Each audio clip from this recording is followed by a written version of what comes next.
T스텝 굉장히 중요한 기관이고 미래준비위원회를 통해서 인연이 있는데요. 이런 자리 마련해 주셔서 감사하고 오늘 제가 드리는 말씀은 좀 전반적인 말씀이 될 텐데 전반적인 한국 경제 상황 더 잘 알고 계실 거라고 생각이 들고요.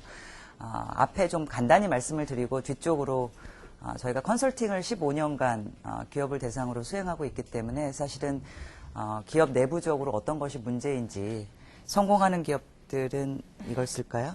네, 잘 안 들렸어요. 네. 네. 네. 네. 성공하는 기업들은 어떤 식으로 경영을 하는지에 대한 부분을 좀 더 상세히 말씀드리도록 하겠습니다. 한국 경제, 세계 경제 상황에 대해서 먼저 말씀드릴게요. 최근에 들어보셨겠지만 세계 경제 상황을 VUCA라는 말로 요약을 해서 얘기를 합니다. VUCA, volatility, uncertain하고 또 동시에 complex하고 ambiguous하다라고 얘기를 하고 있고요. 과거에 비해서 성장 공식이 하나가 아니라 상당히 복잡한 변화를 겪고 있는 게 사실인 것 같습니다. 맥킨지는 매 분기마다 각 지역에 있는 최고 경영진, 기업의 최고 경영진 대상으로 서베이를 진행을 합니다. 한 10개 정도의 질문으로 진행을 하고요. 몇 개를 좀 보여드리면서 세계의 각 지역에 있는 최고 경영자들이 어떻게 세계 경제에 대해서 보고 있는지에 대해서 말씀을 간단히 드리겠습니다. 보시는 거는 마켓 퍼스펙티브, 그러니까 현재의 세계 경제 상황이 어떠하냐, 과거 6개월 전에 비해서 어떠하냐라는 질문에 대한 답을 2014년 6월에 한 것과 2014년 12월에 한 것을 비교해서 보여드리고 있습니다. 오른쪽에 있는 것은 지역별 컷이고요. 보시는 바와 같이 세계 기업의 최고 경영자들 2,000명 정도 설베이를 한 내용이고요. 현재 세계 경제 상황이 뚜렷이 호전되고 있지는 않다라는 답입니다. 파란색으로 보이는 것들은 조금씩 나아지고 있다. 회색으로 중간에 보시는 것들이 조금씩 나빠지고 있다는 건데 조금씩 좋아지고 있다, 나빠지고 있다는 것이 중간 정도로 좀 차지를 하고 있습니다. 지역마다 좀 차이는 있습니다. 그러면은 향후에 세계 경제를 위협할 만한 가장 큰 리스크가 뭐라고 생각하냐라는 질문에 대해서는 2013년 12월부터 2014년 12월까지 1년간에 걸쳐서 쭉 트랙한 내용을 보시면 맨 처음에는 뉴 어셋 베블 같은 것들이 리스크로 좀 대두가 많이 됐습니다. 그러다가 최근에 오면은 리스크 같은 것들의 리스크는 상당히 줄어들고 보시면 지오폴리티컬 인스타빌리티라는 지정학적 그리고 정치적인 리스크에 대한 부분이 상당히 대두가 되고 있습니다. 결국 미국이나 아시아를 둘러싼 그리고 중동을 둘러싼 지정학적 리스크에 대한 고민을 많이 한다는 얘기고요.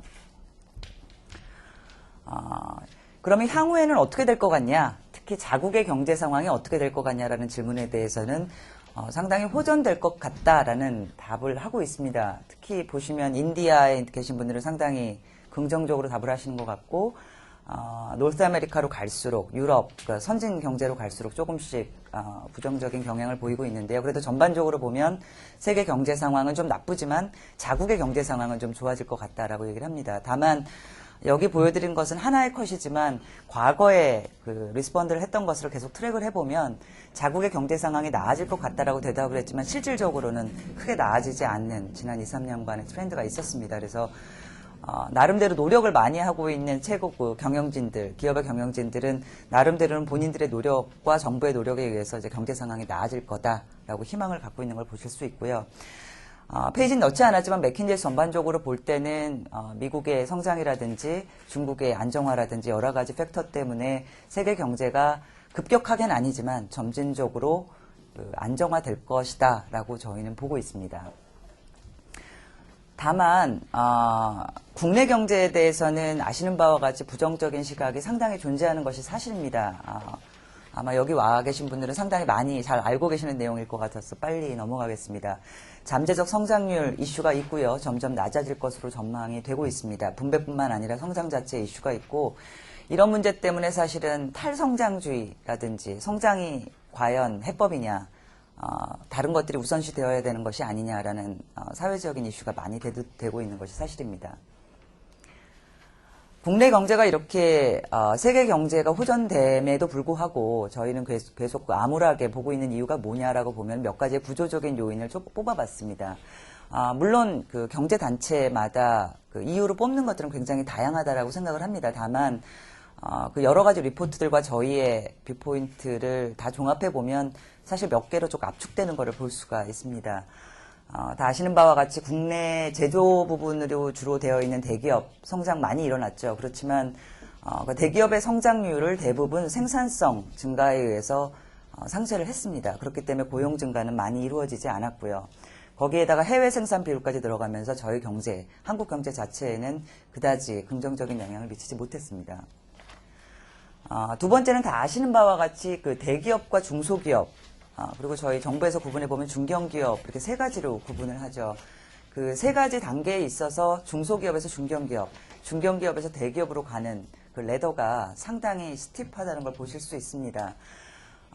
저는 그 맥킨지라는 컨설팅에 있다 보니까 사실 대기업을 상대로 많이 경영 컨설팅을 합니다만 요즘에 와서는 중견기업 쪽에서 몇 번 경험을 한 적이 있습니다. 사실은 뒤에 말씀드리겠지만 실질적으로 안에 들어가서 경영을 하시는 모습을 볼 때 중견기업과 대기업의 그 차이가 엄청나게 크다는 걸 알 수 있었고요. 그리고 대기업 내에서도 사실은 저희는 5조 이상 넘는 기업은 다 대기업분으로 분류를 합니다만 대기업 내에서도 그 차이가 굉장히 많다는 걸 보실 수가 있습니다. 뒤에 좀 더 상세히 말씀드릴게요. 다만 이 중소기업에서 중견기업, 중견기업에서 대기업으로 가는 그 비율이 굉장히 낮다는 것은 저희의 중견기업 그리고 중소기업의 경쟁력이 굉장히 낙후되어 있다는 것이고 사실 저희 삼성, 현대차, 자동차 산업, 전자산업으로 대두되는 저희의 그 주력 산업들 역시 안으로 들어가 보시면 상당 부분의 많은 부품 등 핵심적인 소프트웨어 등 이런 것들은 해외에 의존하고 있는 걸 보실 수 있습니다. 그래서 삼성전자가 핸드폰 한 대, 현대자동차가 자동차 한 대를 팔 때마다 오히려 일본이나 독일에 있는 그 부품 기업의 매출이 올라간다라고 얘기를 많이 하고 있습니다.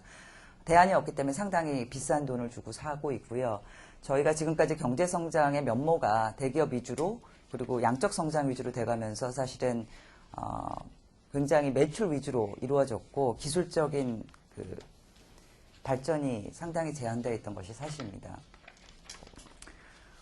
세 번째는 많이 대두되는 서비스 산업입니다. 아시는 바와 같이 저희 소상공인들 서비스업 대부분이 호텔, 레스토랑, 치킨집, 부동산 이런 쪽에 집중되어 있고 그쪽이 그 X축에 보시는 것처럼 고용 비율이고요. Y축에 보시는 게 생산성인데 그쪽의 생산성이 상당히 낙후되어 있는 반면에 고용은 그쪽에서 거의 다 창출이 되고 있습니다. 저부가가치 서비스업이 저희 경제의 서비스업을 대부분을 차지하고 있다는 것이고요.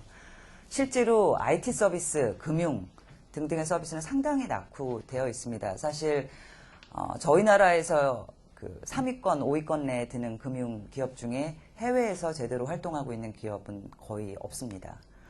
여러 가지 이슈도 있겠습니다만 사실은 그 정도의 자본력과 역량을 가지고 해외에서 진출해서 성공한 기업이 없다는 것은 금융기업이 없다는 것은 상당히 저희 경제로서는 한번 되돌아봐야 될 이슈라고 생각이 들고요. IT 역시 저희가 IT 강국이라고 얘기를 합니다만 사실은 지금 IT가 하드웨어에서 소프트웨어로 상당히 많이 이전을 했습니다. 아시는 것처럼 시멘스 같은 경우에 기기를 하다가 이제는 소프트웨어 사업으로 돈을 거의 다 벌고 있고요. 그런 전환이 저희가 좀 빨리 이루어지지 못한 면이 있습니다. 그래서 우리나라 대기업의 경우 IT 산업을 하는 유명한 기업들이 있죠. 그런 기업들 역시 빨리 소프트웨어 전환을 하기 위해서 노력을 하고 있지만 아직은 노력 대비 성과가 미천한 것이 사실입니다. 네 번째는 그 가계 지출 측면에서 고비용 영역의 확대입니다. X축이 그 소득 대비 비율이고 Y축이 소득 대비 비율의 증가함을 보여드리고 있는데 부채 상환 비용이나 교육에 대한 가계 지출이 상당히 높아지는 것을 볼 수가 있습니다. 다른 국가들 대비해서 교육이나 부채 상환에 들어가는 비율이 상당히 높은 수준이고요. 이런 네 가지 구조적 요인을 가지고 거기다가 그 외생 변수의 영향, 저희가 엔저라든지 중국 경제의 악화라든지 악화라기보다는 안정화라고 봐야 되겠죠. 그런 것 때문에 상당히 저희 경제가 위협을 받고 있는 것이 사실입니다. 그렇다면은 우리나라 경제를 살리기 위해서 정부에서도 노력을 하시고 키스텝에서도 노력을 하시겠지만 어떠한 기업 차원들의 노력이 필요한가라는 것을 말씀을 드리겠습니다. 우리나라의 경제를 성장시키고 살리기 위한 해법이 어디에 있는가가 첫 번째로는 세계 경제가 어디서 발전을 이루고 있는가를 먼저 말씀드리면서 설명드리겠습니다. 맥킨지 최근 리포트입니다. 세계의 경제, 향후 10년 이상의 기간을 좌지우지하게 될 5대 글로벌 메가 트렌드로 다음과 같은 5가지를 잡고 있습니다. 왼쪽에서부터 말씀드리면 신흥개발국의 대두입니다. 다 아시는 것 같이 향후 10에서 15년 내에 아시아, 아프리카 등을 중심으로 해서 신흥 중산층 6,000불 이상 소득이 되는 신흥 중산층의 비율이 20에서 30억 명 증가할 것으로 보고 있고요. 한 가지 애닉도트로는 나이지리아에서 1년에 태어나는 아이의 숫자가 서유럽 전체를 포함해서 태어나는 아이의 숫자보다 많다고 합니다. 그 정도로 이쪽에서 새로 태어나는 인구뿐만 아니라 중산층으로 증대되는 인구의 수가 굉장히 많다는 얘기고 이것이 바로 저희의 기회가 될 수가 있습니다. 두 번째는 고령화 사회입니다. 오른쪽 위에 보시는 건데요. 저희 나라를 비롯해서 다른 나라 역시 고령화 사회에 겪고 있습니다. 다 아시는 내용이니까 빨리 넘어가겠습니다. 세 번째는 글로벌 그리드와 기술의 진보입니다. 글로벌 그리드라는 말씀은 세계 경제가 하나의 블록으로 연결되어 가고 있다는 말씀이고요. 기술의 진보는 많이 들어보신 IoT 등 여러 가지 기술적인 진보가 세계 경제의 파급효과가 굉장히 커지고 있다는 뜻입니다.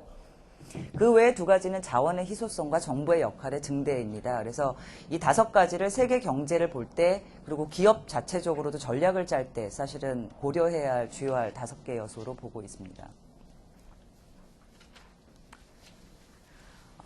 그러면 이런 글로벌 메가 트렌드 하에서 한국 경제 측면에서 봤을 때 어떠한 것들이 시사점이 있는 기회 요소인가를 3가지로 좀 압축을 해봤습니다. 하나는 아시아권, 특히 저희와 인접한 아시아권을 중심으로 해서 증대되는 중산층의 확대입니다. 차이나가 있고요. 차이나뿐만 아니라 동남아 국가들이 있고 또 아프리카까지 있습니다. 사실 차이나의 마켓을 저희는 지금까지 하나로 보고 많이 기업들이 접근을 했습니다. 선진 내 많은 국가들, 일본을 포함한 국가들은 이제는 차이나를 하나의 마켓으로 보지 않습니다. 프라빈스로 보느냐? 그것도 아닙니다. 도시별로 도시를 근접한 영역을 잘라서 마이크로 마켓으로 보고 있습니다. 그래서 차이나에 한 60여 개의 마이크로 마켓이 있다라고 얘기를 하고 있고요. 그 정도로 들어가서 전략을 짜야만 차이나에서 성공할 수 있는, 중국에서 성공할 수 있는 전략을 짤 수 있다는 게 경영에서는 이미 알려진 놈입니다. 저희가 아직 그렇게 못하고 있는 기업들이 상당히 많은 것도 사실입니다. 그러나 분명히 저희와 인접한 국가에서 일어나는 일이기 때문에 저에게는 기회 요소가 될 수 있을 거라고 보여지고요. 두 번째는 글로벌 커넥티비티의 증대입니다. 이미 벌추어스하게는 세계 경제가 전부 커넥트가 되어 있지요. 그리고 FTI가 증대되면서 이 역시 증대가 되고 있습니다. 그래서 뒤에 좀 자세히 말씀드리겠습니다만 특히 아시아에서 다른 지역으로 가는 트레이드 플로우는 과거 10년 전 대비 굉장히 많이 증가한 것을 보여드릴 예정입니다. 세 번째는 신기술과 이종산업 간의 퓨전, 융합 트렌드입니다. 이 부분도 뒤에서 다시 말씀드리겠습니다. 아까 말씀드린 중산층의 증가 얘기고요. 2025년까지 한 15에서 20억 명 정도 증가할 것으로 보고 있습니다. 라이트 블루 컬러로 되어 있는 것이 컨슈밍 클래스, 6,000불이 넘는 컨슈밍 클래스를 얘기를 하고 있는 거고요. 2025년이 되면 점점 채워져서 많은 세계의 인구가 결국은 중산층, 그러니까 소비를 할 수 있는 중산층에 들어간다는 걸 볼 수 있고 중산층의 기준을 잡을 때 저희는 6,000불을 기준으로 소비의 형태가 갑자기 급격하게 하키스틱처럼 증가하는 걸 볼 수 있습니다. 그래서 6,000불을 근거로 끊어서 중산층이라고 얘기를 하고 있습니다. 두 번째는 아까 말씀드린 글로벌라이제이션, 지역 간의 트레이드의 강화입니다. 지금 옅은 파란색으로 보시는 것이 미국 달러 기준으로 해서 1,000억에서 5,000억 정도의 트레이드 플로우, 규모의 트레이드 플로우가 있으면 라이트 블루이고요. 그리고 좀 더 짙은 색으로 표현된 것은 5,000억 이상이 되는 트레이드 플로우입니다. 보시는 것처럼 전해 대비 굉장히 많이 증대된 것이 어디냐라고 보면은 아시아에서 라틴 아메리카로 가는 트레이드 플로우. 1990년에는 아무것도 없었죠. 제로에 가까웠고요. 아시아에서 아프리카로 가는 플로우도 상당히 많이 늘었습니다. 물론 이 내에는 아시아 간, 동아시아에서 일어나는 여러 가지 트레이드 플로우는 표시가 안 되어 있습니다. 이러한 그 트레이드 플로우의 증대 때문에 이미 그 한국에서 그리고 아시아권에서 재팬과 특히 차이나를 중심으로 아프리카나 남미로 가는 트레이드 플로우가 상당히 증대하고 있는 것을 볼 수 있고, 저희 나라의 경우에 동아시아, 동남아시아뿐만 아니라 중남미, 그리고 아프리카 지역에서 어느 정도 경제 진출을 하고 있냐라고 보면은 실질적인 수치는 상당히 미흡한 수준입니다. 저희 나라 기업들을 경영 컨설팅을 하면서 말씀을 나눠보면 실제로 중남미나 아프리카 그리고 중국뿐만 아니라 그 여러 지역에 대해서 많이 진출을 하려고 노력은 많이 하고 계세요.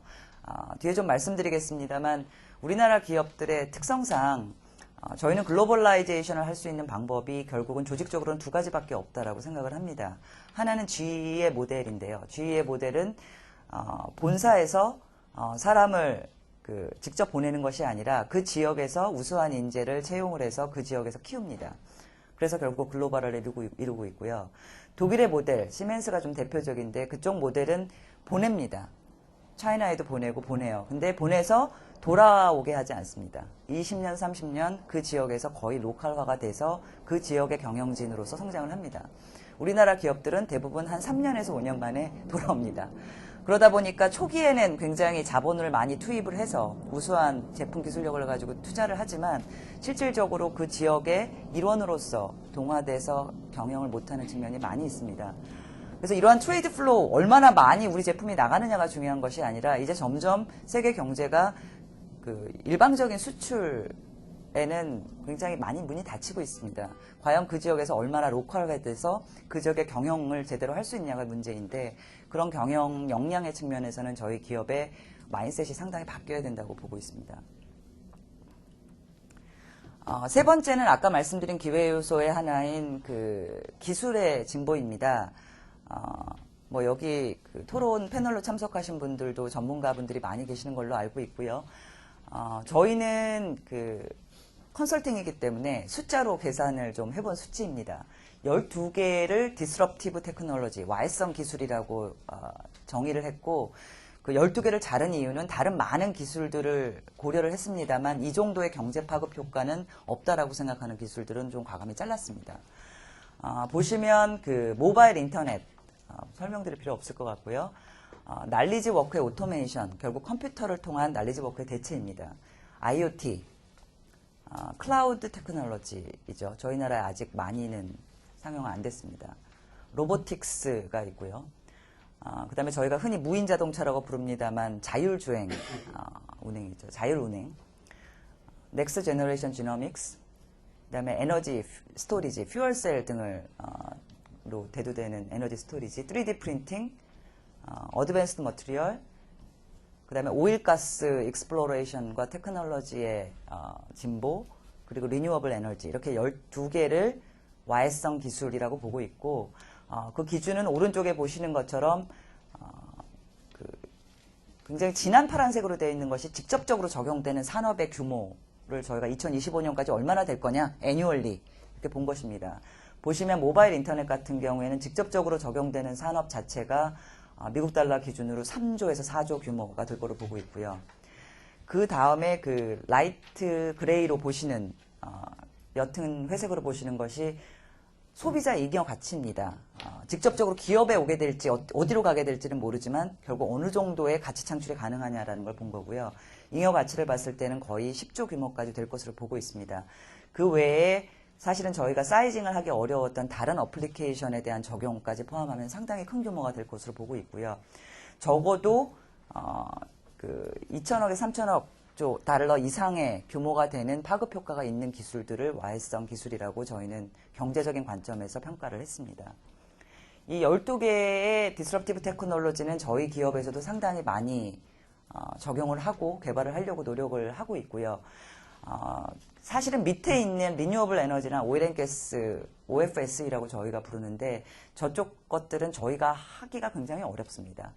우리나라의 정유사업 그 석유화학 산업이 어렵다 보니까 사실은 해외로 가서 미국이나 중남미 쪽으로 가서 이미 오일앤가스 사업을 하고 계시는 분들이 계시지만 외국으로 가지 않는 이상 한국에서 하기는 상당히 어려운 산업들입니다. 결국은 저희가 포커스해야 될 산업이 이 중에 어디에 있는가, 그리고 우리 중견기업, 중소기업, 그리고 대기업들이 어느 테크놀로지에 포커스를 해서 갈 것인가가 상당히 중요할 것 같고요. 저희 나라의 기업들의 자본력이 좋고 인력이 좋기 때문에 상당히 포커스된 투자를 하게 되면 기회가 많이 있을 것으로 저희는 생각을 하고 있습니다. 실제로 저희가 요즘에 경영 컨설팅을 하는 70% 이상이 신사업 개발 쪽에 치우쳐 있고요. 턴어라운드가 아니면 신사업 개발입니다. 그리고 신사업 개발 쪽에서는 실제로 여기 있는 주로 테크놀로지를 가지고 많이 하고 있습니다. 정리하는 페이지입니다. 결국 아까 말씀드린 여러 가지 내생적인 구조적인 이슈, 그리고 말씀은 안 드렸지만 외생 변수 때문에 한국 경제는 사저라고 얘기를 하죠. 여러 가지 어려움에 직면이 돼 있고, 다만 세계 경제의 메가 트렌드에서는 두 가지, 기술의 발전 그리고 해외 신규 수요의 창출, 특히 저희와 인접한 영역에서의 창출을 보면 저희가 그것을 어떻게 기회로 삼아서 성장할 것인가가 상당히 중요할 것 같습니다. 중간중간에도 말씀을 드렸지만 사실 저희는 여기서 이런 그 위기를 극복하기 위한 성장의 해법, 그 기업이 그것을 어떻게 찾을 것인가에 좀 중점을 두고 있습니다. 그래서 그 부분 위주로 말씀을 드리겠습니다. 시간이 많이 좀 지났네요. 우리나라 기업들, 중견기업, 대기업 할 것 없이 당면하고 있는 문제들을 저희가 들어가면 진단을 하게 되는데, 진단하면 공통적으로 나오는 이슈입니다. 특히 세 번째로 가게 되면, 중견기업 쪽으로 가게 되면 세 번째 조직적인 문제가 상당히 크게 대두가 됩니다. 첫 번째는 기존 산업의 문제입니다. 성숙도 높은 산업들을 가지고 있다 보니까 실제로 그걸 가지고 어떻게 더 이상 성장할 수 있는 구조적인 한계에 봉착해 있습니다. 해외에서 기회를 찾고자 하지만 사실 쉽지 않습니다. 전통적인 정유업, 석유화학 사업 지금 굉장히 어렵다고 보고 있고요. 신규 사업이 절대적으로 필요하기 때문에 열심히 찾으시지만 실제로 익숙하지 않으십니다. 지금까지는 사실 여러 가지 제도적인 비용을 받으시면서 그 요소 투자를 하면서 그 성장을 해오셨기 때문에 실제로 이 글로벌 환경에서 다른 나라에 가서 신규 사업을 어떻게 할 것인가에 대해서는 상당히 어려움을 많이 겪고 계시고요. 그 어려움의 하나의 큰 요소가 중견기업 쪽으로 가게 되면 인재의 부족과 글로벌 경영 시스템의 부족입니다. 경영 시스템이 뭐가 중요하냐라고 생각하실 수도 있겠지만 저희가 기업에 들어가서 같이 일하면서 쌓은 경험으로는 사실 기업이 1,000억에서 2,000억 규모가 넘어가기 시작하면 한 사람 두 사람이 기술 하나만 가지고 성공할 수가 없습니다. 더군다나 지금처럼 하나의 기술이 전 세계에 통용되지 않는 경우에는 더욱더 그렇습니다.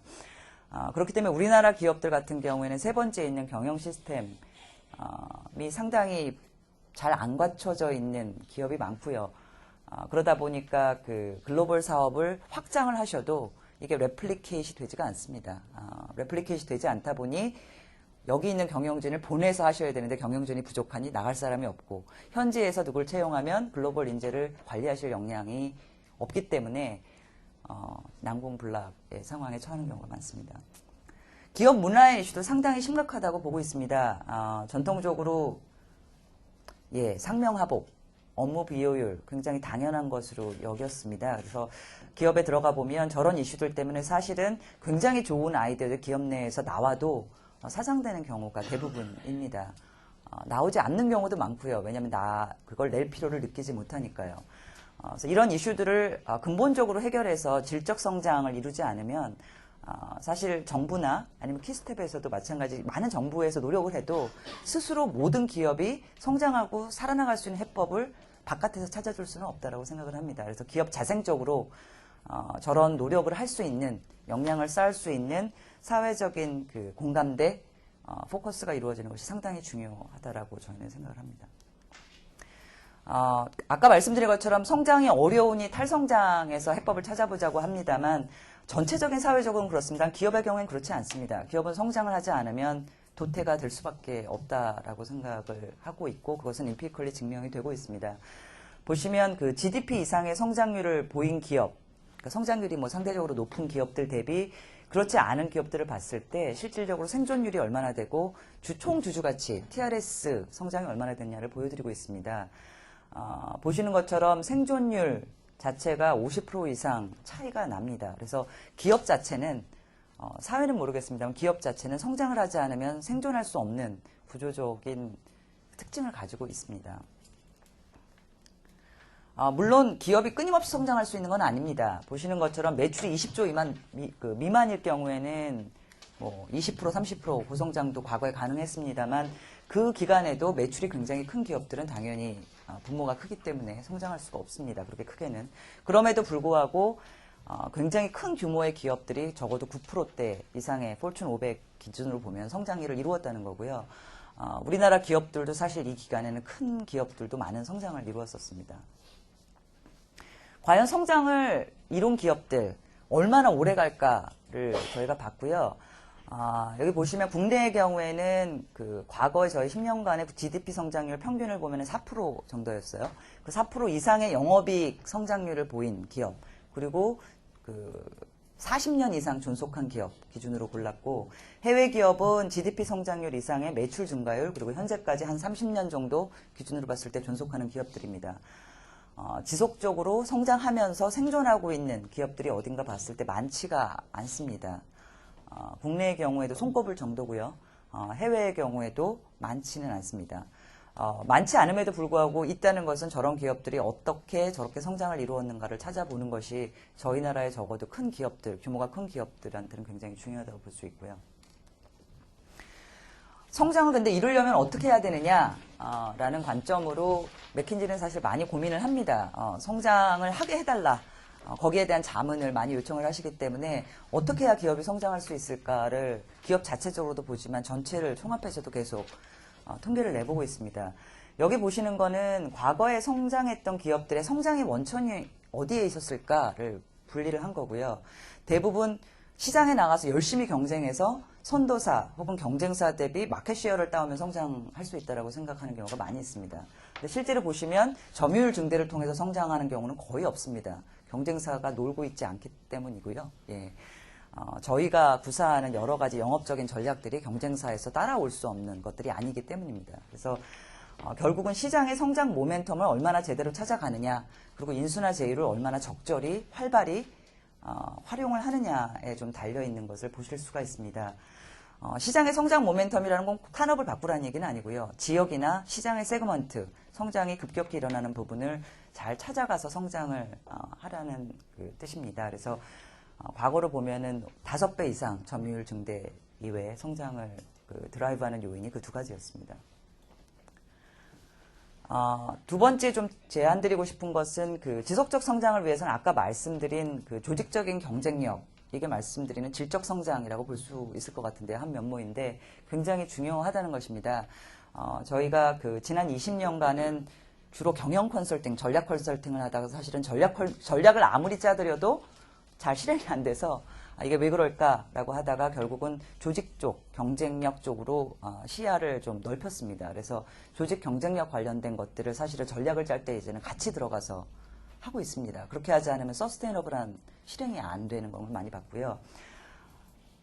저희는 조직 경쟁력을 3가지 측면에서 보고 있습니다. 얼라인먼트, 얼마나 조직이 방향을 명확히 알고 있고 다 얼라인 돼 있느냐. 두 번째는 엑세큐션, 알고 나면 얼마나 잘 실행할 수 있도록 R&R, 컨트롤 시스템, 케이퍼빌리티 등등 갖추고 있느냐. 그다음에 리뉴얼, 거기에 멈추지 않고 어떻게 하면 스스로를 쇄신할 수 있는 축을 가지고 있느냐. 3가지를 보고 있고요. 이걸 9박스로 해서 굉장히 디테일하게 평가를 합니다. 보시면 좀 조직 경쟁력이 높은 기업의 경우에 상관관계가 성과하고 굉장히 높고요. 저희 나라 기업들 같은 경우에 세티스팩션 서베이라는 걸 많이 합니다. 조직원의 세티스팩션 서베이. 저희 나라 기업의 수준이 굉장히 낮을 때는 세티스팩션 서베이만으로 조직원들이 그냥 해피하게 느끼나를 감지할 수 있지만 해피하게 느끼는 것이 곧 경쟁력하고 이어지지는 않습니다. 한 사람이라는 게 아니기 때문이고요. 결국 많은 구성원들이 만족도 하고 동시에 그 구성원들이 만족하는 상태에서 제대로 그 플러스 알파를 이루어낼 수 있는 조직적인 체계가 갖추어져야 있어야 된다고 저희는 생각을 하고 있습니다. 그래서 성과하고 관련된 경쟁력 지표를 만들어낸 것이고요. 그러면은 경쟁력 지수가 무조건 높으면 되느냐? 그리고 아까 말씀드린 3가지 축, 저 안으로 보면 이제 굉장히 자세한 내용들이 있는데요. 그걸 다 잘하는 기업이라는 게 있는 것이냐? 다 잘해야 되느냐? 라고 보면은 실제로 보면 뭐 올림픽 선수들과 마찬가지로 그 하나만의 해법이 있는 것은 아닙니다. 저희는 크게 4가지 유형, 2,000개 정도 기업의 경쟁력 진단을 했고요. 보시면 한 4가지 정도의 유형이 있는 것을 저희는 볼 수 있었습니다. 하나는 전형적으로 펩시나 G 스타일의 리더십 드리븐 모델입니다. 예, 그 CEO나 경영진 키워내는데 굉장히 많은 투자를 하고 있는 기업들이죠. 두 번째는 마켓 포커스입니다. P&G, 구글 등이고요. 마켓을 잘 읽어서 그 경쟁에서 이기는 기업들입니다. 세 번째 기업들이 월마트가 대표적인 케이스인데 엑스큐션 포커스입니다. 나머지 축들은 굉장히 약해요. 그러나 엑스큐션에 있어서만은 레플리커블한 엑스큐션 그 시스템을 가지고 있습니다. 네 번째는 날리지 코어입니다. 이런 식으로 유형이 다르기 때문에 저희 나라 기업들도 저희가 이런 조직 경쟁력 서베이를 하면서 과연 당신의 기업에 맞는 조직 경쟁력의 유형은 무엇이냐라는 걸 좀 찾고 있고 우리나라 기업들의 경우에 사실은 상당 부분 엑시큐션 엣지에 포커스되어 있습니다. 우리나라 대기업들 경우를 말씀드리는 거고요. 중견기업 이상, 대기업에서도 5조, 10조 이하로 가게 되면 수치가 세계 기업들 전체 평균 대비 굉장히 낮습니다. 나중에 기회가 되면 말씀을 드리겠습니다만 그 경쟁력을 올리지 않으면 네, 신사업을 찾아도 굉장히 쉽지 않은 거라고 보고 있고요. 너무 암울한 얘기만 드린 것 같아서 맨 마지막에는 아까 말씀드린 지속 성장하면서 장수하는 기업들 과연 그렇다면 사업과 조직적인 측면에서 어떤 특징을 갖고 있는지 그리고 이런 기업들이 성장하는 데 있어서 우리가 무엇을 지원하고 봐줘야 할지에 대해서 좀 정리해서 말씀을 드립니다. 사업적으로 그 지속 성장하며 장수하는 기업들 몇 가지 특징이 있습니다. 하나는 2개, 3개 정도의 핵심 사업에서 선두 자리를 갖고 있다는 거고요. 선두 자리는 글로벌 선두일 필요 없습니다. 한 지역 시장에서 선두여도 좋습니다. 중요한 것은 그 사업에서 창출하고 있는 캐시플로우를 가지고 스스로 성장에 필요한 투자 자원을 충당하고 있느냐입니다. 예, 다른 사업에서 오는 것이 아니고 그것이 굉장히 중요한 요인이고요. 두 번째는 신수종 사업을 육성하고 있는 것입니다. 저희 나라 기업들이 흔히 하고 있는 오류가 신수종 사업을 육성하려고 하면서 기존 조직하고 섞어놓습니다. 섞어놓게 되면 기존 사업이 훨씬 매출이 크고 규모가 크기 때문에 아무도 신사업을 열심히 하지 않습니다. 이런 구조로는 사실은 신사업을 제대로 키우기 어렵고요. 대부분의 해외 기업들은 기존 사업, 규모가 큰 기존 사업과 신사업분을 확실히 분리해서 다른 지표를 가지고 관리합니다. 그렇게 해야만 신사업이 클 수가 있고요. 세 번째, 네 번째는 뭐 사회적 기업이라는 얘기도 나옵니다만 계속해서 포스트폴리오를 재구성하고 그리고 재무 건전성, 그 사회적 신인도를 높여야만 기업이 성장할 수 있다라는 것을 볼 수 있었고요. 아까 말씀드린 조직 쪽에서는 그 GE로 좀 대표적입니다만 보통 토요타 웨이, GE 웨이라는 걸 많이 하고 저희 나라에서도 웨이라는 말 많이 씁니다. 이거는 정직, 투명성 등등의 상위 가치 체계만을 얘기하는 것이 아닙니다. 기업의 가치 체계가 있다고 하면은 그 가치 체계가 경영진의 평가, 행동 양식, 그리고 기업의 여러 가지 재무나 인사 시스템에 녹아들어 있어야 됩니다. 근데 우리나라 기업의 경우에 그렇지 않은 기업도 있습니다만 상당한 경우 기업 가치와 경영 시스템이 유리되어 있습니다.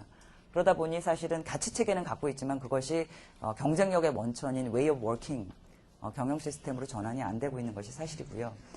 그런 것들이 가장 잘 돼 있는 기업이 저희 생각에는 삼성도 상당히 많이 근접해서 가고 있다고 보고 있습니다. 두 번째 중요한 것은 리더와 인재 풀입니다. 사실 요즘 우리나라 기업들도 저기에 굉장히 많은 포커스를 하고 계십니다. 이제는 중국에 기대어 성장할 수 없기 때문에 제품만으로 성장할 수 없기 때문에 인재풀에 대한 고민 많이 하고 계시고요. 저쪽을 계속해서 투자를 하면서 성장시키는 기업만이 지속적으로 성장할 수 있는 기업임을 볼 수 있었고 저희가 적어도 기업에서 버는 돈의 5% 정도는 경영진이나 인재를 위해서 투자를 해야 된다라고 말씀을 드리고 있습니다. 그 정도 투자를 한다는 것이 R&D에 기술 투자를 한다는 걸 의미하는 건 아니고요. 실제로 인재 육성을 통한 교육, 그들에 대한 서포트를 통해서 많이 투자를 하고 있고 이런 노력들이 우리나라 기업의 성장, 지속 가능한 성장의 기반이 될 것이라고 저는 생각을 하고 있습니다. 네, 감사합니다.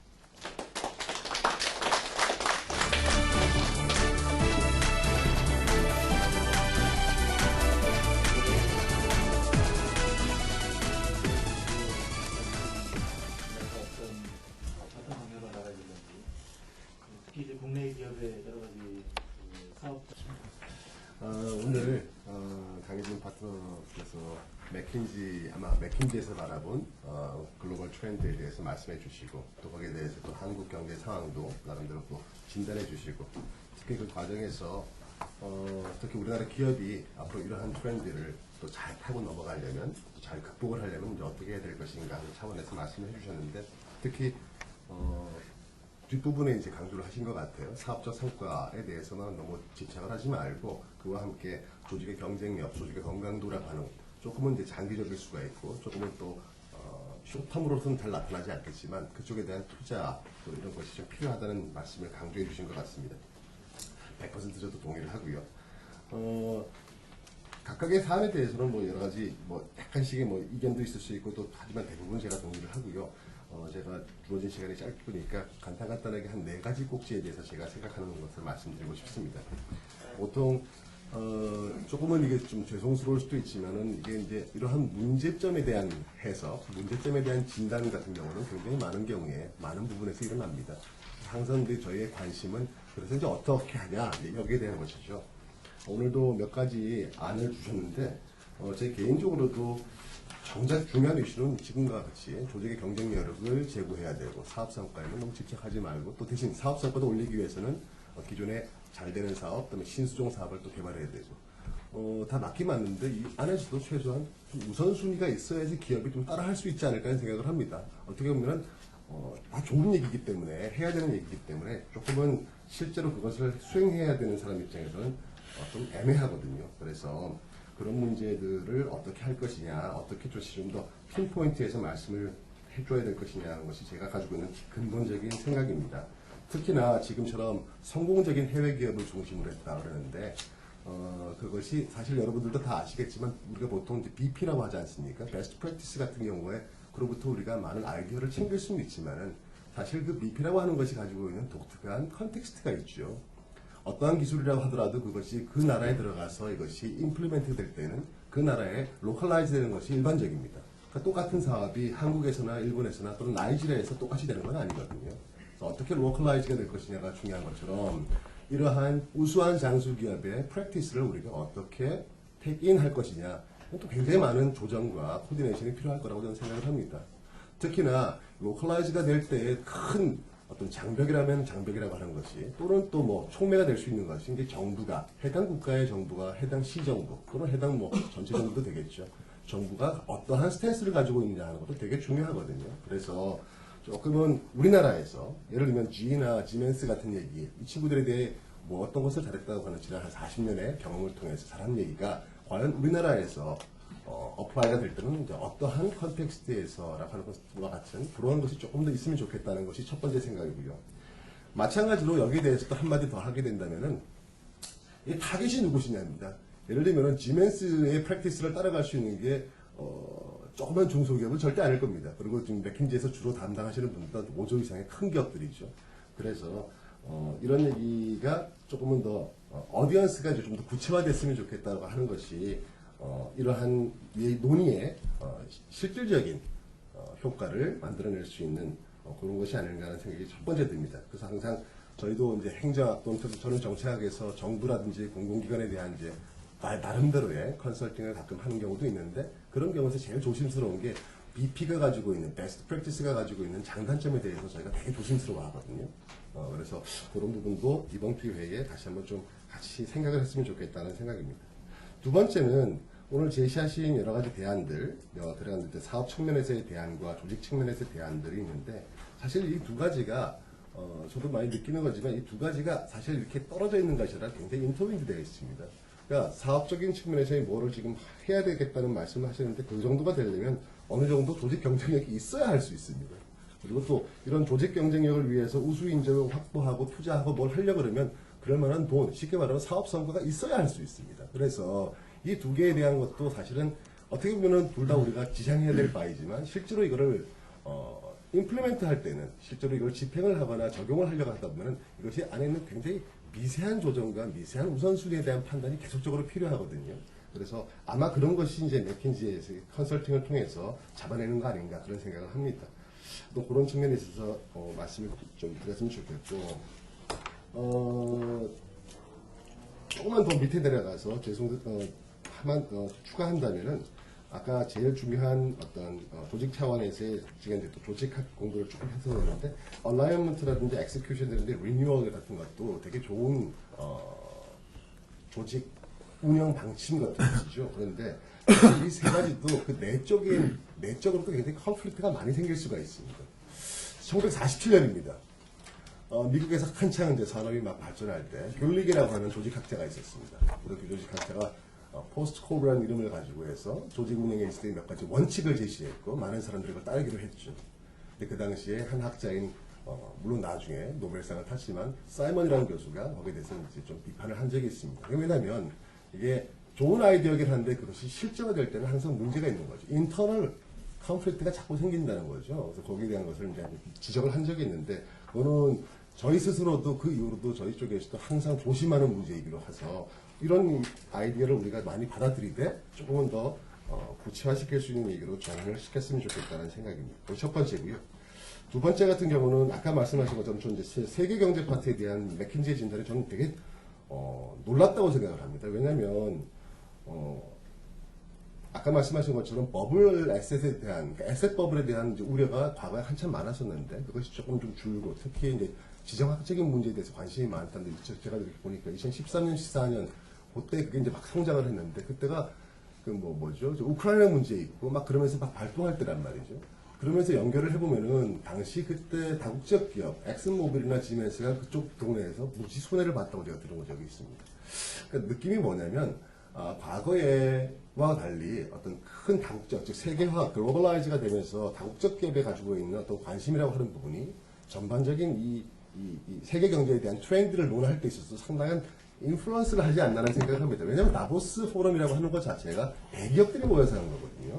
그래서 특히 다국적 기업들이고 그래서 그쪽에서의 어떤 아이디어라든지 퍼셉션이 굉장히 크게 반영된 것이 아닌가라는 생각을 하고요. 물론 틀렸다는 게 아니라 그래서 그런 측면이 앞으로에도 굉장히 큰 팩터가 되겠구나는 생각을 하죠.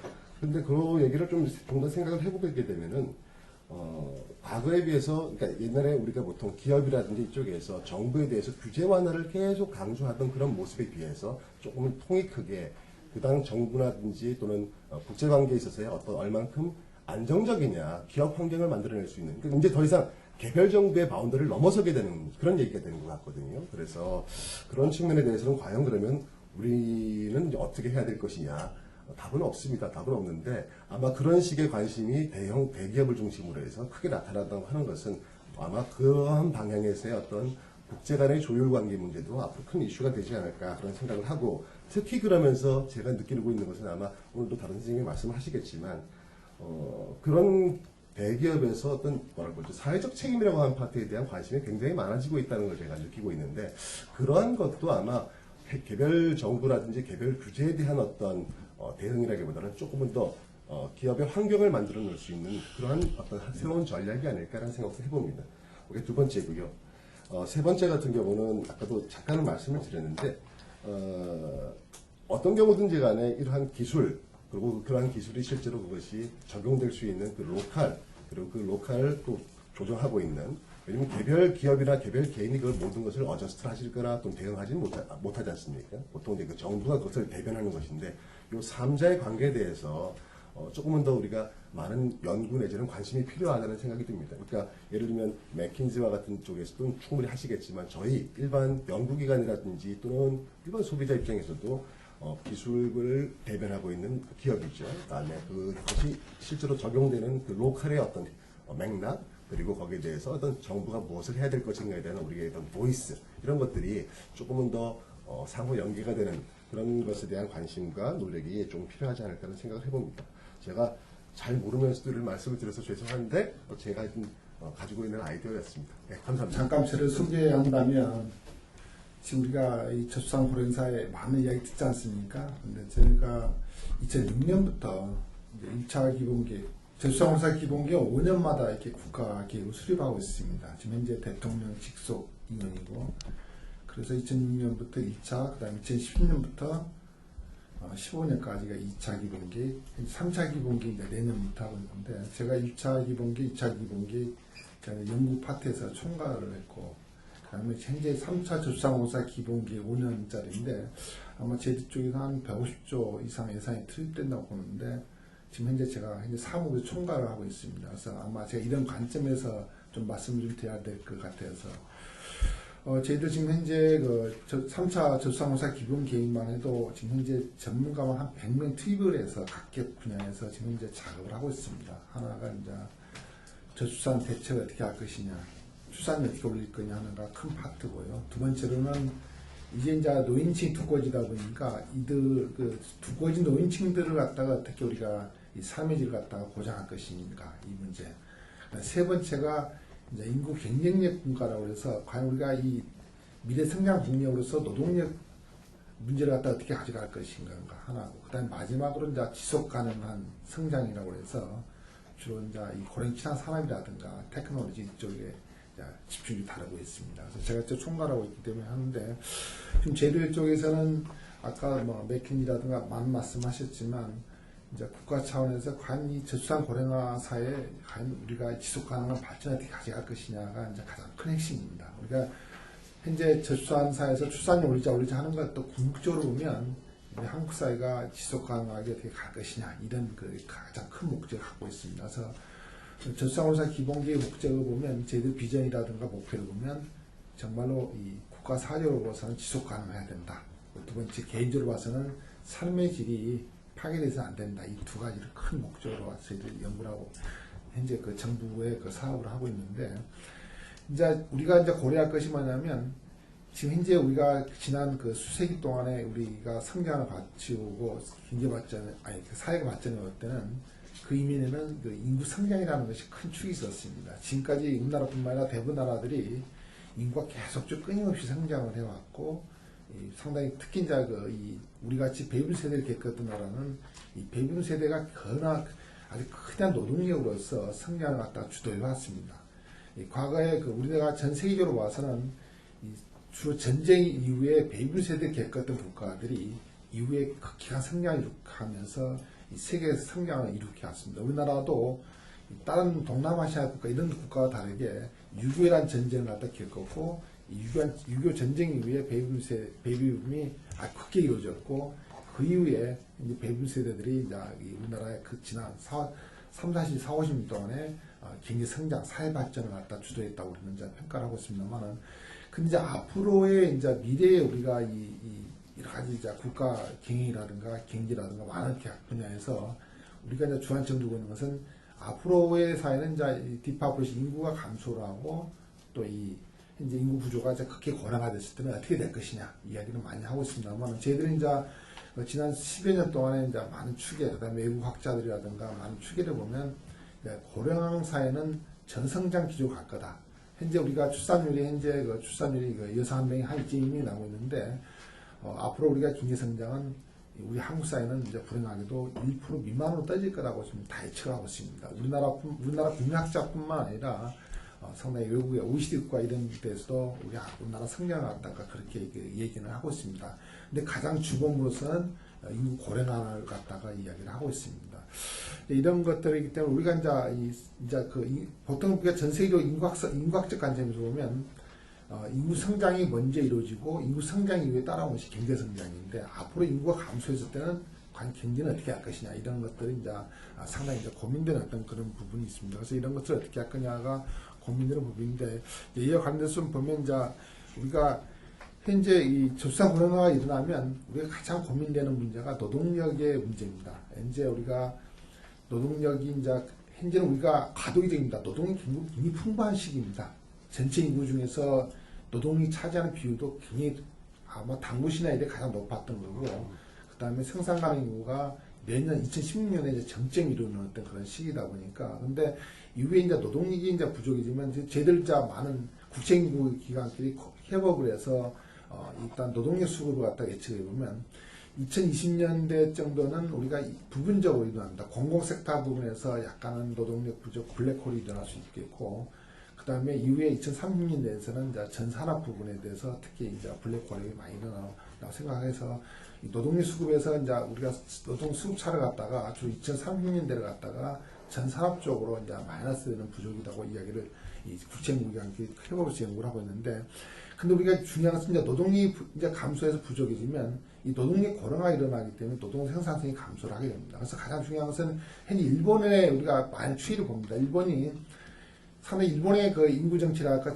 경제 산업 정책이 이 출산율을 낮은 것은 좀 우리가 이 약간은 그 소극적으로 대처를 해왔고 또 이민을 받아들인 정책은 굉장히 또 소극적이어왔고 쉽게 말하면 일본의 인구 관련 관점의 전략은 주로 이 노인 인구들 고령 사회에 들어가서 고령자들이 산업 성장에 많은 주축을 갖다가 담당해주면 해결되겠다 하는 그런 약간은 그 낙관적인 어떤 그런 견해를 갖고 있었습니다. 그러다 보니까 이제 그런 것들이 결과적으로 봐서 일본이 잃어버린 이제 1년부터 시작해서 현재 뭐 잃어버린 20년까지 왔거든요. 그래서 이제 우리 한국 같은 경우는 이제 노동력 부족 시기가 이제는 지금 뭐 현재 뭐 서울대 연대 고대를 나와도 외국 사기를 받아도 사실은 자기가 원하는 직장에 갈 수 없고 기업에서 선택하는 어떤 형태거든요. 왜냐하면 지금은 이제 노동 공급자가 선택하는 것이 아니라 노동 수요자가 선택하는 시기다 보니까 여러 가지 이제 청년 실업이라든가 많은 문제를 안고 있지만 현재 이런 과도기적인 어떤 시기를 지나면 갑자기 노동력 이제 부족 국가로 전락하는데 이 상태에서는 노동력 고령화, 특히 이제 노동력 고령화가 우리가 얘기될 수밖에 없는데 그럼 우리 한국 사회도 과연 일본 같이 잃어버린 이제 1년을 시작해서 원년을 시작해서 언제 잃어버린 1년, 2년, 3년, 10년, 2년 갈 것이냐 이런 것들에 대해서 이제 우리가 저수상 고령사의 관점에서 많은 이제 대응을 하고 있는 부분이겠고 중국을 한번 보면 중국이 1970년대부터 한 40년 동안에 잘 아시다시피 한자니 정책을 썼었어요. 중국이라는 나라가 지금 현재 인구가 14억 명 정도로 우리가 바라보고 있는데 인구가 지금 현재 일본의 중국의 인구를 갖다 예측한 그 유엔의 그 보고서를 보면 중국이 한 14억 한 5천만 명 정도 정점이 이룰 거라고 보면서 예측을 하고 있습니다만은 현재 중국이 한자니 정책을 통해서 정말 세계 증가 인구의 어떤 폭발 증가에 상당히 이제 그걸 억제하는 데 상당히 긍정적 기여가 됐는데 중국이 갑자기 2013년에 두산 정책을 바꿨어요. 왜냐하면 일본도 역시 이제 저수상 고령화 문제가 심각하다 보니까 중국 자체도 여러 가지 미래를 갖다가 바라보는 관점에서는 이게 인구 문제를 갖다 해결하지 않으면 중국 자체도 지속 가능한 성장이 불가능하다. 그런 판정을 했고 그야말로 그 지난 4, 50년 동안 했던 한자니 정책을 갖다가 2013년에 폐지해서 단독 유퇴라고 해서 두산 정책으로 전환을 했거든요. 그만큼 이제 중국도 발빠르게 움직이고 있고 지금 우리가 이제 보면 이 경제축이 아시아에서도 일본에서 일단 한국으로 와 있었고 한국에서 다시 중국으로 하고 있고 이 중국도 조만간에 이제 저수상 고령화하는 여러 가지 문제 때문에 동남아로 갈 거라 생각하고 있거든요. 근데 동남아 역시 만만치 않아요.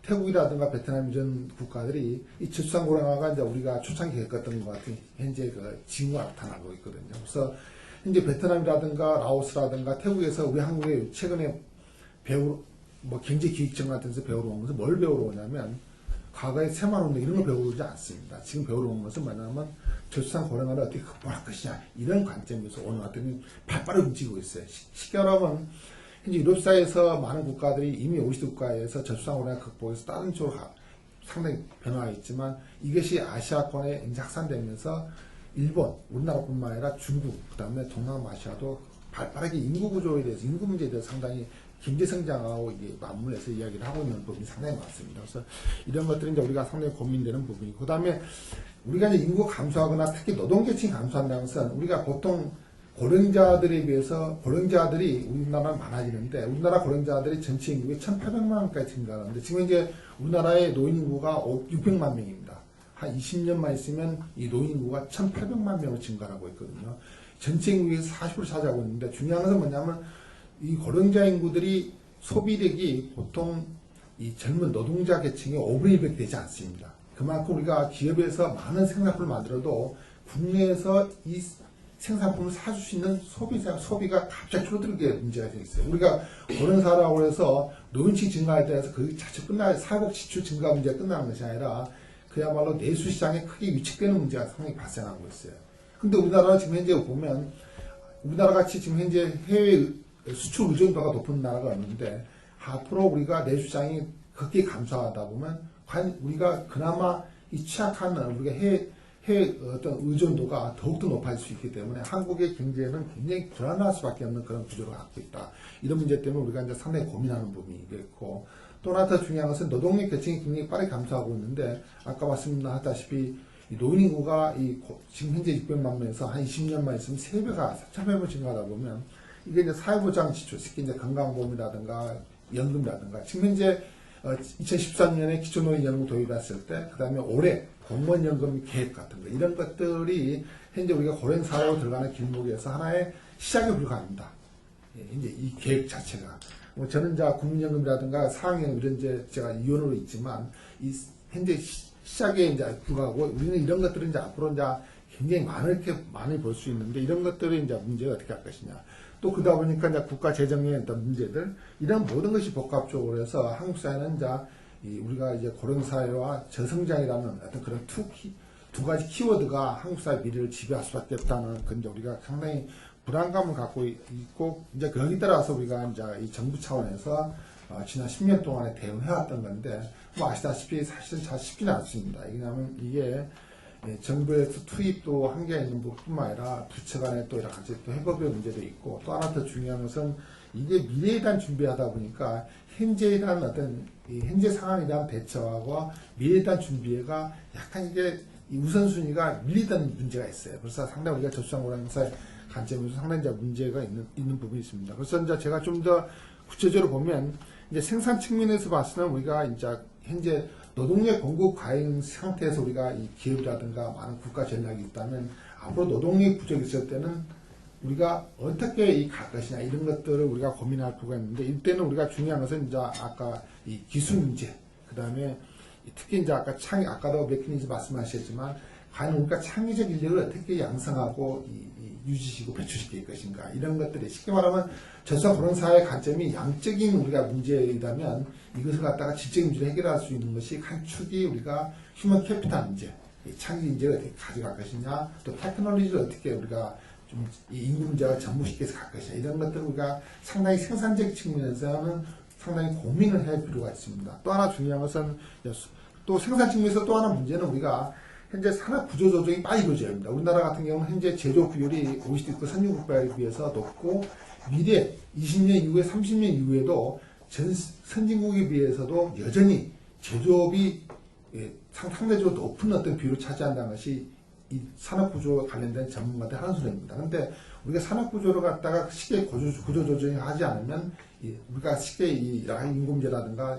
세계 경제성장 시장에서 살아남을 수 없는데, 이런 것들 중에서 많은 발목이 잡혀 있는 것도 있어요. 현재 중요한 건 뭐냐면 특히 고용노동부에서 저급한 노동력을 받아들여서 3대 업종에 우리가 많은 외국 인력을 투입하고 있는데, 이런 외국 인력 투입 자체들이 굉장히 영세한 중소기업에 갖다가 생경 중소기업에 갖다가 예를 들어서 우리가 지탱하는 구조를 갖고 있기 때문에 산업 구조가 더디고 있는 분야가 있거든요. 그래서 이런 것들, 쉽게 말하면 국내 내부적인 여러 가지 그 정책 간의 불화염들이 많은데, 이런 것들을 우리가 어떻게 해소할 것인가 상당히 중요하고, 아까 메커니즘에서 금융산업 이야기했는데 저희들 쪽에서 가장 관심 있는 것이 또 금융산업입니다. 왜냐하면 이제 장수 리스크라는 단어가 있습니다. 장수 리스크란 뭐냐면 우리가 오래 살 것을 개인들이 알고 있기 때문에 내가 노후에 들어서도 어떻게 하면 내 자산을 갖다 안전하게 유지시킬 것인가 하는 것이 장수 리스크입니다. 그러다 보니까 내가 좀 더 안전된 자산을 갖다가 오래 유지하다 보니까 수익이 작은 금융권에다가 넣어놓고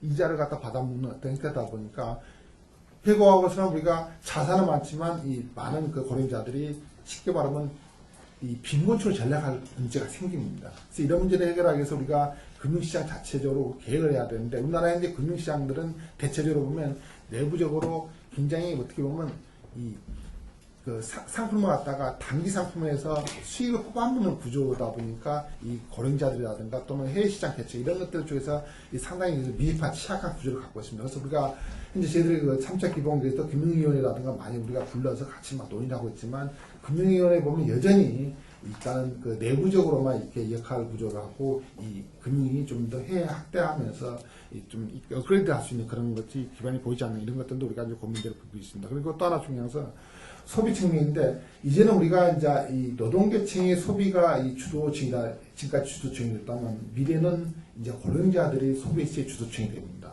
이제 중국에도 보면 14억 인구 중에서 2억 2천만 명이 현재 고령자들입니다. 앞으로 고령자가 전 세계적으로 보면 한 30%를 차지하는 어떤 그 비율을 차지하고 있는데, 과연 우리가 현재 기업에서 또는 국가가 전략적으로 하고 있는 그 전략들이 과연 우리가 미래의 이 변화는 소비 계층들, 수요자 계층은 이 변화를 갖다가 감지하면서 우리가 접근하고 있냐. 이런 것도 우리가 충분히 이제 고려를 해야 할 필요가 있고, 그래서 결과적으로 봐서는 우리가 고령층 산업이라든가 많은 이런 그 테크놀로지라든가 이런 것들에 대해서 많은 우리가 핵심을 해야 되는데, 아직은 우리가 그쪽 면에서는 아직은 우리가 신용만 내고 있지, 아직도 우리가 크게 발전하지 못하고 부분이 있습니다. 그래서 현재 우리가 아까 맥킨지 이야기했지만 분명히 한국 사회는 현재 우리가 앞으로 미래에는 우리가 지금까지 겪어보지 못하는 또 다른 위험, 그 리스크, 위기가 있습니다. 분명히. 근데 이 위기를 갖다가 우리가 어떻게 극복하고 계속적으로 지속 가능한 성장을 갖다 유지한다는 것은 우리가 인구 문제뿐만 갖다가 인구 문제를 중심해야 돼서 많은 문제를 갖다가 우리가 좀 융합적으로 해야 될 거다. 저희들은 저수화오른사 문제도 아까 테크놀로지 기술도 많은 융합될 것 같아서 저희들이 이제 최근에 저수화오른사위원회에서도 1차, 2차 기본과 다르게 3차 기본에서는 과학기술 계통인 분들을 많이 저희들이 포섭을 해서 현재 같이 일을 하고 있습니다. 이런 것들은 이제 쉽게 말하면 우리가 많은 분야에서 서로 융합적으로 일을 해야지만 우리가 미래의 위기를 갖다 슬기로 극복할 수 있다. 이렇게 저는 말씀드리고 싶습니다. 감사합니다. 구글 같은 데 보면 지금 현재 시가총액으로 애플이 1위고 2위가 엑산모빌, 3위가 뭐 구글, 그 다음에 4위 MS 등등 해서 거의 인터넷 기업들이 시가총액에서 1, 2, 3위 지금 이미 이렇게 하고 있어요. 그런 데서 테크놀로지 스카우팅을 해서 텍스카우터라고 해서 요즘에는 미래학자들을 많이 데려갑니다. 미래학자들이 계속해서 듣고 무엇이 이제 부상하는 산업이고 무엇이 디스트럭티브 테크놀로지라 그 종래의 산업들을 확 죽이고 확 떠오르는지 여기 연구에 국가들이 모든 역량을 다하고 있습니다. 조직 강화라든가 다양한 것들은 누구나 다 할 수 있는 거고 누구나 다 많이 하는데 최근의 경쟁력은 무엇이 과연 몇 년도에 얼마만큼의 세계시장, 미국시장, 곱하기 3.65 세계시장인데 이렇게 떠오를 것인가 이런 것들을 쭉 조사를 해요. 얼마 전에 피터 틸이라고 페이팔 만든 사람이 페이스북에 마크 저커버가 처음 찾아와가지고 이렇게 이야기를 하면서 투자해달라 그래서 처음으로 투자를 해줬고 지금도 10%의 지분을 가지고 있고 피터 틸이 구글에도 초창기에 투자했고 등등.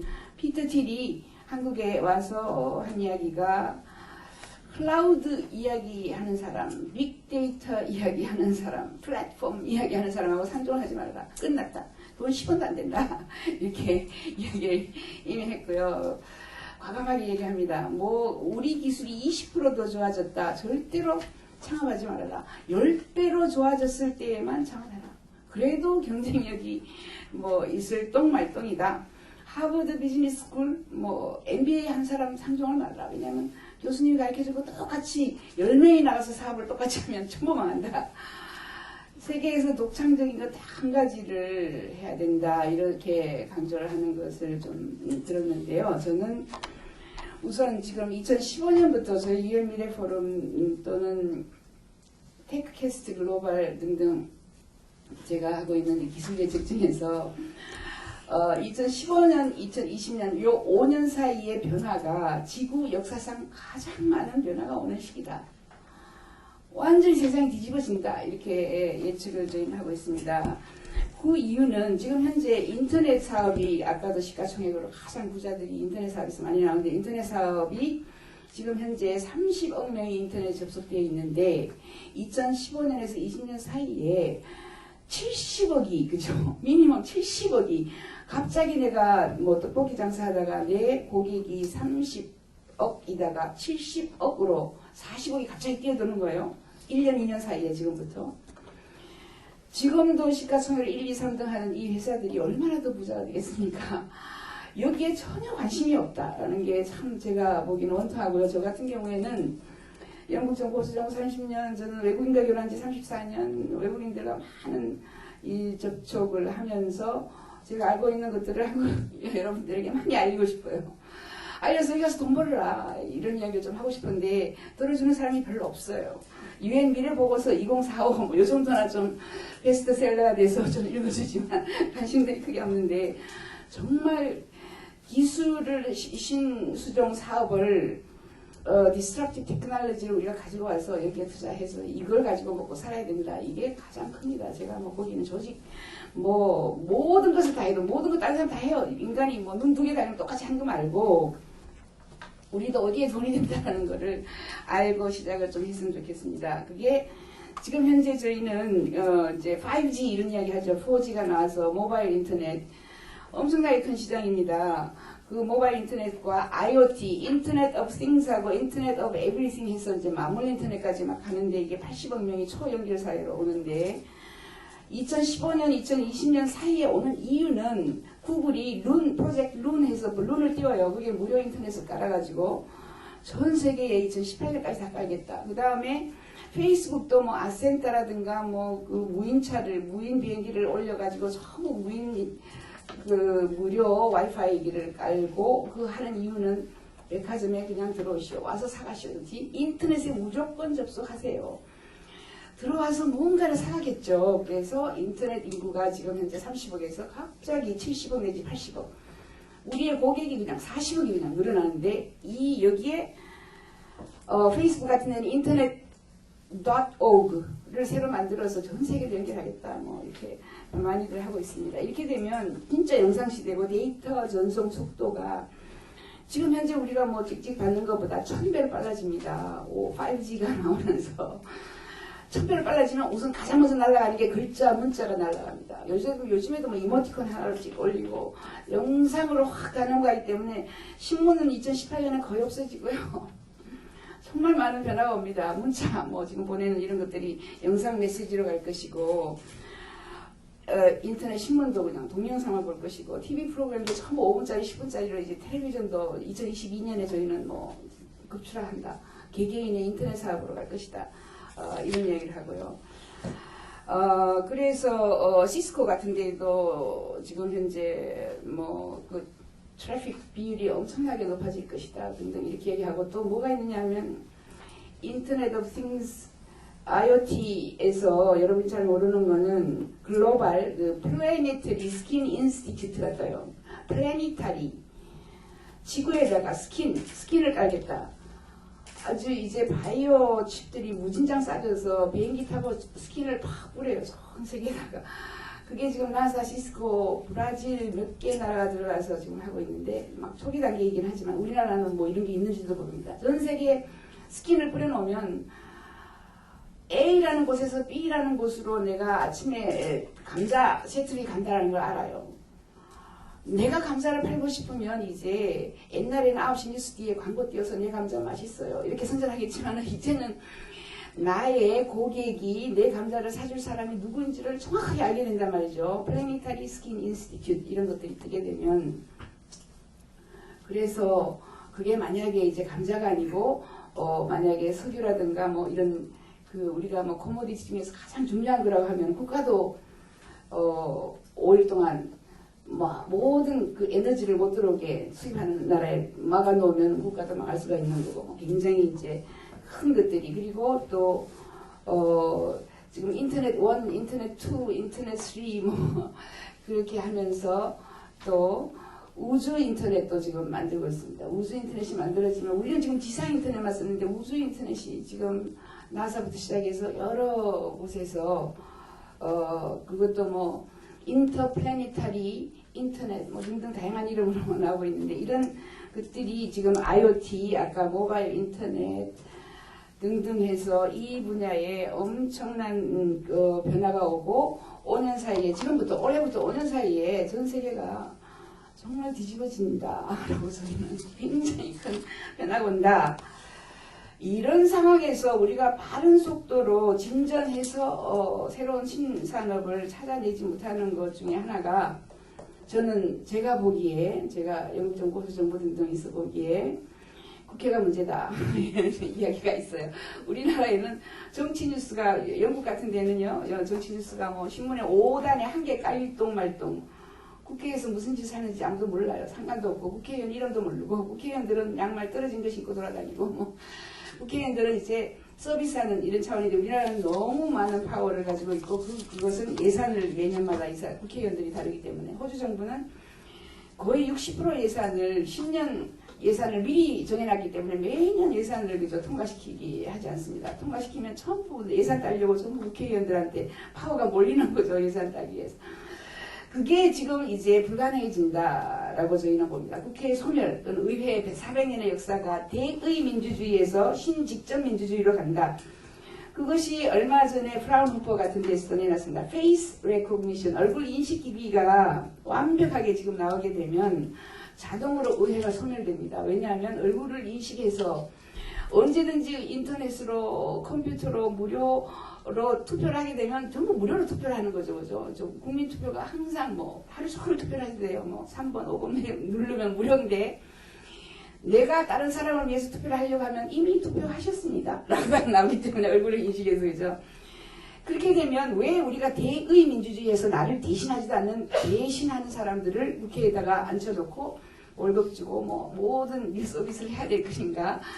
그래서 주민참여 예산제도, 주민참여 입법제도 해서 거의 다른 나라에서 정착되어가는 이런 주민참여 시스템으로 하면 그 옛날처럼 우리도 신라시대, 이조시대 국회 없었습니다. 국회 뭐 옛날에 그저 400년밖에 안 됐습니다. 국회는 이런 식으로 의회 민주주의 제도가 없어지고 이런 시스템을 가지고 와서 지금 현재 해상의 도시를 만들려고 하는 그 해상 구글도 뭐 만들고 있고요. 하고 있는 데가 Seasteading Institute가 있습니다. 거기에서는 정부와 국민 이렇게 해서 국가에다 새로운 해상 국가를 만들어주는 그 시스템에는 의회를 넣지 않았습니다. 의회 없이도 신직접 민주주의를 할 수 있다. 그게 하나의 걸림돌이 된다라고 제가 볼 수 있다. 이렇게 하고 불가분하게 의회도 점점 힘이 줄어들 것이다. 의회의 역할이 점점 없어지고 영국처럼 정말 국민들이 원하는 법을 국회의원들이 돌아다니면서 심부름센터처럼 국민의 그 의사를 그저 대신해주는 심부름센터 역할을 하는 게 의회가 될 수도 있다. 이렇게 보고 있습니다. 그리고 저희가 또 중요시하는 것은 이제 에너지 저장 기술이 굉장히 크게 나오는데 우리나라에서는 지금 현재 하고 있긴 하지만 그게 어느 정도 시장이 큰지조차도 모르는데 에너지 스토리지 시스템이 굉장히 큽니다. 이제 영국 같은 데는 솔라 클로스라고 헝겊에다가 솔라를 이렇게 프린트해가지고 지붕에 척척 덮어요. 여자들이 그냥 설치할 수 있으니까 300만 원, 200만 원. 그리고 에너지 저장고가 3년 전부터 굉장히 싸지기 시작했습니다. 몇십억 하다가 이제 100만 원 단위. 얼마 전에 중국에 가니까 62만 원 하더라고요. 에너지 저장고. 이름도 제가 붙였습니다. 에너지 냉장고가 있으니까 저장고. 솔라를, 태양광을 제가 생산을 해서 그걸 가지고 저장을 할 수 있는 에너지 저장고 이런 것들이 3년 전부터 막 나왔고 5월 1일 날 이제 파워월이라고 해서 일란 머스크가 테슬라 자동차 회장이 파워월, 파워팩 이런 거를 발표했습니다. 300만 원, 350만 원대로. 각 가정에 파워월 하나 있으면 이제 한전 끊고 에너지를 자기가 솔라로 생산해서 누구든지 스마트 그리드 또는 뭐 마이크로 그리드로 갈 수 있다. 이렇게 되면 우리가 모든 전력 문제, 뭐 다양한 이런 문제, 특히 이 한전이나 다양한 이 발전소에서 내뿜는 CO2 때문에 우리가 기후변화 상당한 문제점이 있는데 이런 것들이 지금 해결될 수도 있고 영국 정부는 솔라 플러스나 솔라 텐트, 미국 같은 경우는 솔라 텐트를 천으로 가볍게 지붕에 칠 경우에 이런 것들이 영국의 주차장 위에만 솔라 클로스를 덮어버리면 영국이 필요로 하는 에너지 3배로 생산이 가능하다. 이런 발표도 이미 내놨습니다. 그래서 에너지 스토리지, 에너지 저장 쪽으로 엄청난 이 시장이 있고 우리나라가 잘할 수 있는 것만 제가 지금 말씀드립니다. 여러 가지 기술 중에서 아까처럼 IoT, 인터넷 쪽에 정말 큰 시장이 있으니까 이쪽에 많은 투자를 해서 우리 그 고령화 시대에, 그죠? 저출산 고령화 시대에 우리가 정부나 아니면 기업들이 돈을 많이 벌어줘야 우리가 그걸 가지고 노인 부양 사업으로 좀 쓸 수 있기 때문에 그런 얘기를 하는 겁니다. 한전 시대가 가고 에너지 저장고 같은 이런 파워월, 파워팩 이런 배터리 시대가 우리에게 오고 있다라고 보고 있고 특히 그래핀 우리는 석기 시대 돌이 없어서 석기 시대가 끝난 게 아니고 청동이라는 더 좋은 게 나왔어요. 청동 너무 물렁물렁해서 철기 시대가 왔습니다. 철기 시대 400년의 역사가 지나고 그래피네 시대. 제가 영국 정부에 82년도에 들어가니까 막 이제 연구를 하다가 서류를 뒤지니까 이런 게 나왔어요. 영국 정부는 1949년 6.25 직전에 석류 산업이 사양 산업이다. 이제 아시아의 팔자 되어 있습니다. 한국도 들어가 있더라고. 한국의 팔자. 6.25 전에 석류 산업으로 그 사람들이 산업혁명을 일으켰는데 석류 산업 49년도에 사양 산업이라고 정했습니다. 1972년을 철강 산업의 사양 산업이라고 정했어요. 그리고 1990년 제조업이 소멸한다. 정말 뭐 지금도 믿기지 않지만 제조업이 이제 앞으로 크게 소멸할 것이다. 이런 이야기를 하고 있는데 우리가 가지고 있는 게 제조업 자꾸 공장 지어서 돈 벌어라. 공장 지어서 뭐 해라. 이렇게 하는 것은 정말 이제 맞지 않는 기술 예측이다라고 보고요. 제조업 같은 것은 이제 보시면 작년 11월 26일 날 발표했습니다. 휴렛 패커드에서 올해 2016년 6월 정도에 가면 3D 프린터 같은 게 나옵니다. 이제 정리를 좀 해보자면 신산업 중에서 예산을 많이 투자를 해서 우리가 가능할 수 있는 것들이 꽤 있습니다. 그게 무인차라든가 드론이라든가 3D 프린터, 그 다음에 가상현실, 저희 아들도 미국에 있는데 지금 가상현실 헤드셋 쓰고 하루 종일 가상현실 속에 돌아다니는데 급격하게 우리 가상현실 들어올 건데 가상현실 헤드셋은 그게 삼성도 만들고 있고요. 그 다음에 비트코인, 전자화폐도 굉장히 큰 시장이 되고 저 같은 경우는 삼성에서 디카 사라지는 건 당연한 거고 화면 디스플레이, 핸드폰은 2025년에 바이오 컴퓨터 몸속으로 들어가기 때문에 사라집니다. 삼성이 가지고 있는 거 많이 사라지고 삼성페이가 아마 삼성의 가장 효자 노릇을 할 것이다. 그런 정도까지 이야기하는 게 비트코인, 전자화폐, 페이 시스템 이런 것들을 저희가 이야기를 합니다. 3D 프린터 같은 것을 휴렛 패커드가 저는 1989년에 3D 프린터를 최초로 봤습니다. 영국 정부에서 출장을 갔는데 큰 이 방 안에서 3D 프린터를 이제 시범을 보여주는데 노즐이 이게 깡통에 플라스틱, 물렁물렁한 플라스틱이 있는데 그걸 녹여요. 30분간. 냄새가 나서 밖에 나가 있고요. 노즐이 하나 있는데 30분간 녹여서 불이 딱 들어오면 그 노즐에 붓이 달려 있어요. 그 붓에 플라스틱 녹은 게 쭉 따라 내려온 게 찍찍찍 이렇게 프린트됐습니다. 아이고 저게 언제 사람 될까?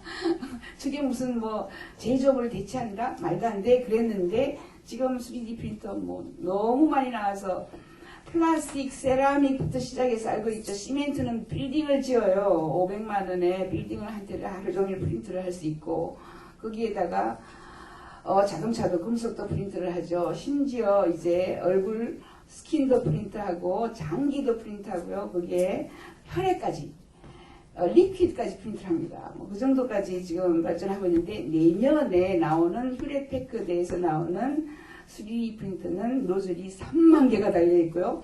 찍찍찍찍 하는 게 아니라 3억 5천 드랍을 막 스프레이합니다. 다양한 것들을 한꺼번에 프린트를 해버리니까 그냥 3D 프린터 5개만 갖다 놓으면 1000명을 그냥 레이업 시킬 수도 있다. 이런 큰 변화가 우리에게 다가오고 있는 이런 부상하는 산업들을 우리 기업들이 섭렵해서 돌아다니면서 어떤 방법으로든지 투자를 해서 이 신수종 산업에 과감하게 좀 투자를 해야 된다. 과감하게 하지 않으면 그때 제가 그랬죠. 27년 전에 3D 프린터에 투자해야 돈 번다. 그래서 지금 현재 3D 프린터는 거의 무료화되고 있습니다. 모든 것들이 처음에는 비싸다가 점점 무료화가 될 수 있는데 하지만 3D 프린터 같은 경우에는 잉크 디벨로퍼가 20년, 30년간 엄청난 돈을 벌 수 있다. 또는 부자가 될 수 있다. 이렇게 얘기를 합니다. 잉크는 계속 섞이니까요. 라든가 이렇게 저희는 이런 부상 산업들을 빨리 한국 정부나 한국의 기업들이 과감하게 파악하고 3D가 올까요 안 올까요? 저한테 이런 문제를 물어보고 있는데 3D는 정말 제조업을 대체할 수 있고 저희는 그 퓨처스 타임라인이라고 저희들이 모여가지고 하고 있는 게 있는데 거기에서는 2040년경이 되면은 정말 서부에서는 제조업이 우선 사라집니다. 라고 거의 뭐 제조업은 다시 아웃소싱이 아닌 인소싱 그리고 간이 수공업으로 다시 돌아가는 거죠. 우리 집안에 이제 벽에다가 3D 프린트를 쫙 한 대씩 붙여놓는 게 IR3라고 Industrial Revolution 3라는 이 회사가 생겨가지고 각 가정에 3D 프린터 벽에다 하나씩 붙이자라는 운동을 벌이고 있어요. 이처럼 큰 산업들을 우리가 파악을 해야 된다. 가장 중요하다. 제 생각에는 70-80%가 신산업, 그 디스트럭티브 테크놀로지를 확 가지고 와서 우리가 안 되는 것은 과감하게 버리고 빨리 이쪽 업종으로 최고의 전문가들을 전 세계에서 뭐 끌어오든지 모셔오든지 해서 투자를 해야 될 것 같다. 다시 한번 간단하게 정리를 하면 2015년부터 2020년 정말 큰 변화가 온다. 그것은 인터넷 속에 갑자기 40억 명이 더 들어온다는 거죠. 그죠? 우리의 고객이 40억 명이 늘어나는데 우리나라에서 어떤 그 인터넷 기업에서 이런 일들을 할 수 있는 역할을 가지고 있는 내가 없다. 그냥 핸드폰 그냥 기계만 팔려고 하죠. 기계는 없어집니다. 2025년 되면 몸속으로 들어가 버리고 바이오 컴퓨터의 시대가 오니까 그런 IoT나 모바일 인터넷 이쪽에 들어오고 클라우드도 굉장히 크다가 지금 거의 무료화가 되고 있고요. 빅데이터 컸다가 지금 완전히 다 죽었고요. 우리는 IoT만 해도 IT 쪽은 거의 한 5년, 10년만 되면 거의 무료화, 정부가 그냥 무료로 뿌리는 공기와 물처럼 변하는 이런 거기 때문에 IT 산업, ICT 산업이 최고의 우리의 먹거리다 이렇게 이야기하는 것은 정말 끝났다 그쪽 분야는 무료화가 되는데 어디 갖다 팔겠습니까? 그거 말고 마지막으로 가장 크게 변하는 거는 무인차가 들어오면 무인차가 지금 들어오면 병원과 병원이 망한다. 병원과 의사들이 망한다. 저희는 이렇게 봅니다. 의사, 병원. 왜냐하면 무인차는 충돌 제어 시스템이 있어서 충돌하지 않아요. 충돌하지 않으면 보험회사 4.5년 정도 이후에는 없어질 수가 있고 그 무인차가 들어왔을 때 무인차가 우버처럼 돌아다니면 택배시장 뭐 드론이 나오고 택배시장도 확 뒤집어 바뀔 것이고 그렇게 되었을 때에 교통사고가 없어지면서 2차 감염 이런 것들도 없어지고 더군다나 헬스케어는 이제 시크케어, 아픈 사람 아프게 더 아프게 만들어서 병원에 오게 해서 그 사람들을 치료하던 이 모든 의료제도 시스템이 완전히 바뀌면서 예방의학으로 가는데 그 예방의학은 DNA 게놈 지도를 시퀀싱한다 그러죠. 시퀀싱하는 게 거의 지금 이제 뭐 그냥 100불 주면은 자기 제놈 지도를 알게 되어서 졸리, 엔젤리나 졸리 같은 경우에 자기가 유방암이 돼서 유방을 그냥 다 드러낸 게 전혀 아닙니다. 그 사람은 미리 8년 후에 내가 이미 돌연변이가 생겨서 DNA 돌연변이가 생겨서 내가 유방암에 걸리게 되기 때문에 뭐 조그만 부분을 떼내는 거죠. 이런 식으로 예방을 하게 되면 아프지 않고 전부 모니터링 하게 되고 헬스케어 시크케어에서 진짜 이제 진정한 시크케어가 헬스케어로 변하고 예방의학, 맞춤의학, 정밀의학으로 변하는 이 바이오 헬스 쪽에 또 큰 시장이 들어온다.